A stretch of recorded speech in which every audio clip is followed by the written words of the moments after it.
हर गलती कोई के प्यार हम तोरा से।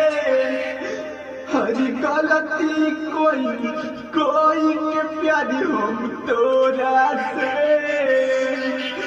दिलक ऊंचा देले हमार सिलवट पलोरा से।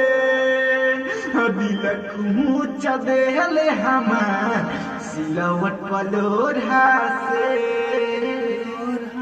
पिसा दे चॉइस मसाला रे बुझ के गरम मसाला रे।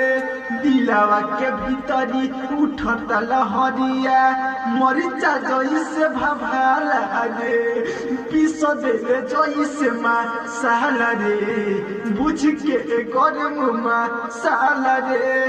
दिलावा के भीतरी उठत लहरिया मरिचा जैसे भभाला रे।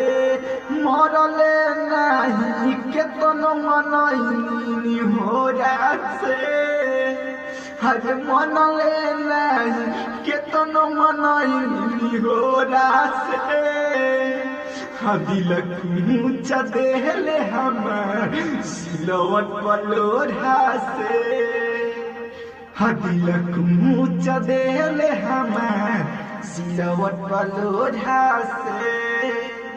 नमस्ते प्रणाम, हम मिथिलेश भारती और ये हमारा वाला सैड सॉन्ग और ये बहुत जल्दी हमारा चैनल पर चढ़े वाला बा मिथिलेश भारती भोजपुरी पर।